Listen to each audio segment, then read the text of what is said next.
दोस्तों आज मैं आप लोगों के सामने जिस केस को डिस्कस करूंगा ये केस न्यूजीलैंड की हिस्ट्री का सबसे ज़्यादा ब्रूटल केस में से आता है, क्योंकि ये केस ऐसा केस था कि जब ये केस निकल के आया तो खुद न्यूजीलैंड की प्राइम मिनिस्टर ने इसको लेकर माफ़ी मांगी थी। और जो डिटेक्टिव इस केस को सुलझाने के लिए दिन और रात एक कर रहे थे वो खुद फ्लाइट पकड़कर इंग्लैंड पहुंचते हैं ताकि विक्टिम की फैमिली को सपोर्ट कर सके। दोस्तों वैसे तो न्यूजीलैंड के अंदर क्राइम रेट बहुत ज़्यादा कम है, लेकिन ये जो केस हुआ उसने पूरी न्यूजीलैंड की धरती को हिला के रख दिया था। ये जब केस हुआ तो उस समय साल 2018 चल रहा था और 21 साल के ग्रेस मिलान, जिसे दुनिया देखने का बहुत ज़्यादा शौक था और इसी के लिए वो ट्रैवल करते करते न्यूजीलैंड भी पहुंची थी।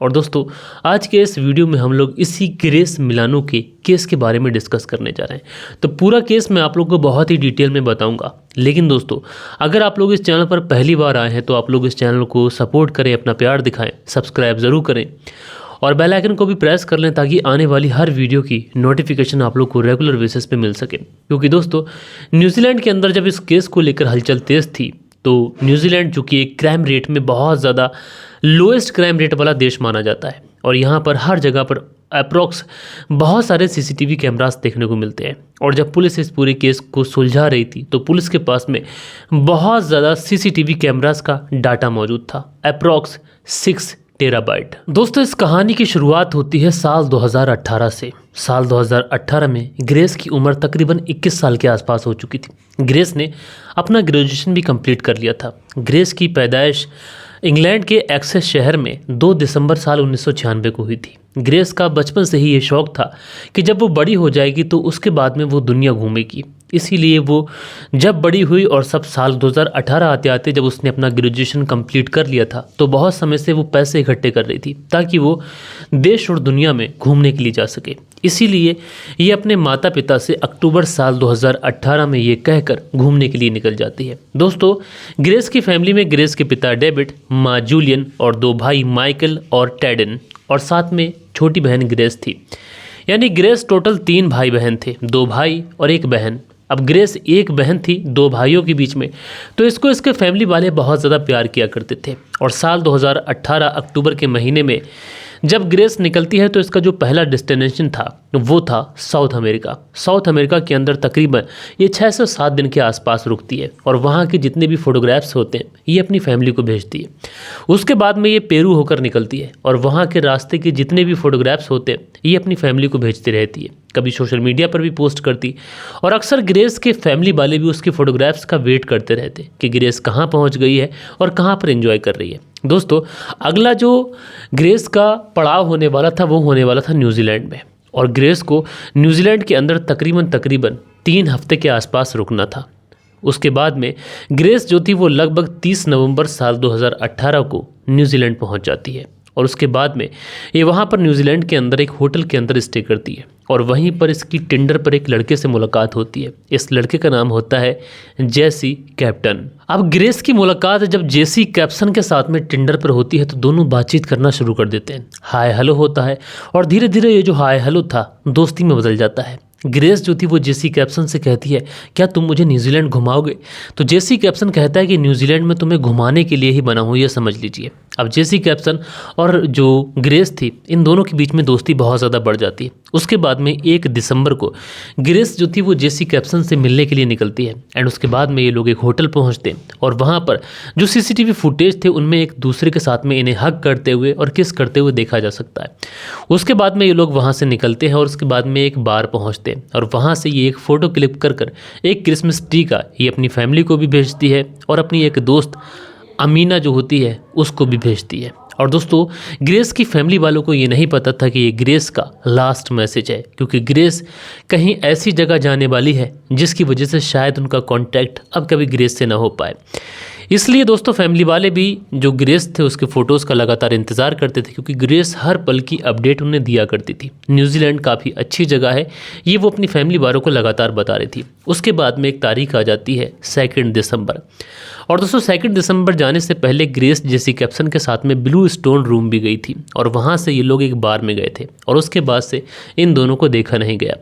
2 दिसंबर को परिवार वाले ग्रेस के मोबाइल पर एक नहीं बल्कि कई मैसेजेस करते हैं, क्योंकि 2 दिसंबर दिन जो था वो बहुत ज़्यादा इम्पोर्टेंट था और इम्पोर्टेंट इसलिए था क्योंकि आज ही के दिन ग्रेस का बर्थडे था। लेकिन अपने बर्थडे वाले दिन भी ग्रेस किसी का कोई रिप्लाई नहीं कर रही थी। फैमिली वाले इसलिए भी परेशान थे क्योंकि आमतौर पर ग्रेस हर दिन फैमिली वालों का रिप्लाई कर दिया करती थी, लेकिन आज तो उसका बर्थडे का दिन है, लेकिन उसके बावजूद भी वो उनके मैसेजेस का रिप्लाई नहीं कर रही है। पहले तो फैमिली वालों को ये लगता है कि शायद जो ग्रेस है उनकी बिटिया ये बहुत ज़्यादा बिजी होगी, लेकिन फिर उनको ये लगता है कि हो सकता है कि वो कहीं ऐसी जगह पर हो जहाँ पर नेटवर्क इशू हो।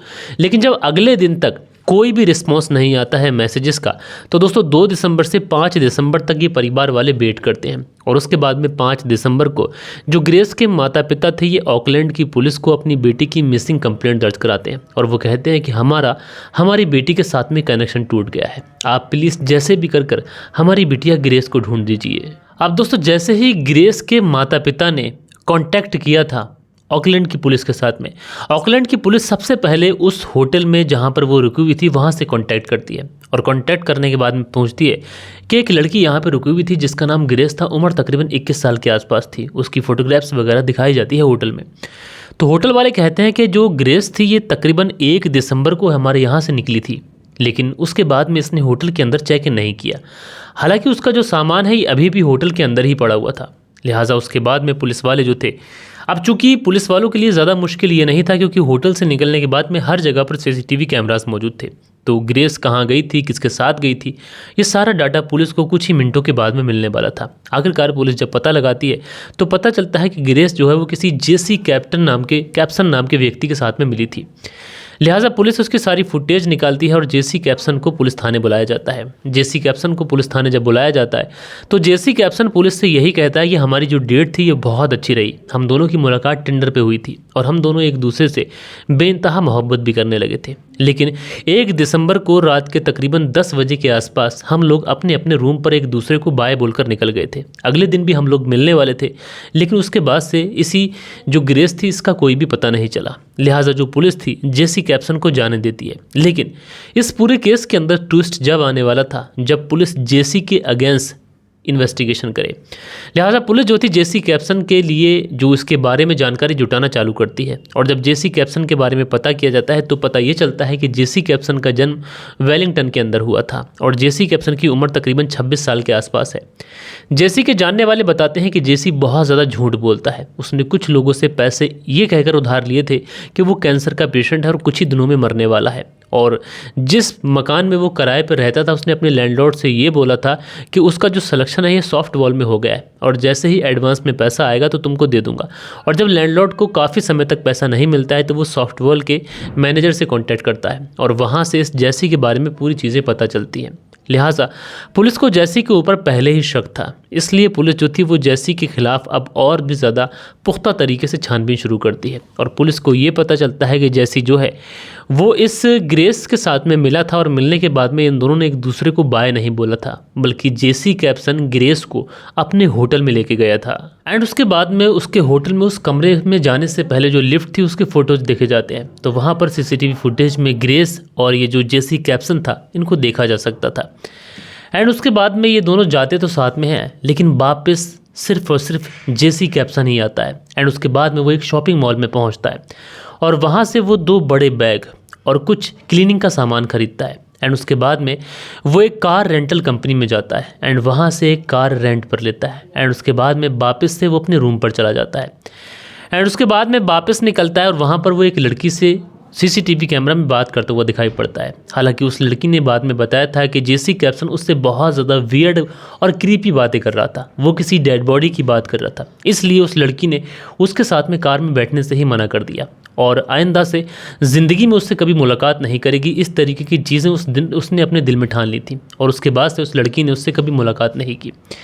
हालांकि बाद में जो जेसी कैप्सन था वो अपने रूम से एक डेड बॉडी जिसमें इसने रखी थी वो बैग लेकर निकलता है, उसको अपनी कार में रखता है और उसको कहीं ले जाकर डंप कर देता है। एंड दोस्तों उसके बाद में जब जेसी कैप्सन को गिरफ्तार किया जाता है और ये सारी चीज़ें मीडिया में निकल के आती हैं तो पता ये चलता है कि कुछ और भी लड़कियां आती हैं जो जेसी कैप्सन के ऊपर रेप और उनके साथ में शारीरिक शोषण करने की बात कहती हैं। जेसी कैप्सन एक ऐसा दरिंदा था जो महिलाओं की और लड़कियों को अपने प्यार के जाल में फंसाकर उनके साथ में वियर्ड सेक्स किया करता था। और दोस्तों जो ग्रेस थी उसके साथ में भी इसने यही सारी चीज़ें की थी, लेकिन उसने उसकी गर्दन पर और उसकी गर्दन को, क्योंकि इसको सेक्स करते हुए वियर्ड चीज़ें करने में मज़ा आता था, और इसने उसकी गर्दन पर कई बार काटा भी था और उसकी गर्दन को दबाया था, जिसकी वजह से ग्रेस की मौत हो गई थी। बहरहाल दोस्तों, ये एक ऐसी कहानी थी जिसने पूरे न्यूजीलैंड को हिला के रख दिया। हालांकि जेसी कैप्सन ने अदालत में ये कहा था कि जब वो शॉवर लेने के लिए गया था तब उसकी मौत हो गई थी ग्रेस की, और ग्रेस उससे 50 शेड ऑफ ग्रे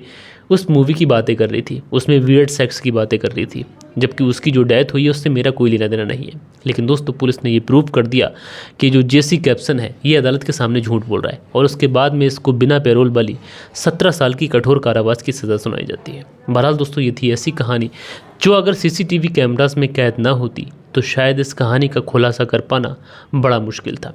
आप लोगों को कहानी कैसी लगी कमेंट्स करके ज़रूर से ज़रूर बताइएगा। बाकी दोस्तों, मिलते हैं कल के दिन किसी और क्राइम स्टोरी के साथ में। जब तक के लिए अपना ख्याल रखें, देश का ख्याल रखें, परिवार के रिश्तों की अहमियत को समझें। जय हिंद, जय भारत।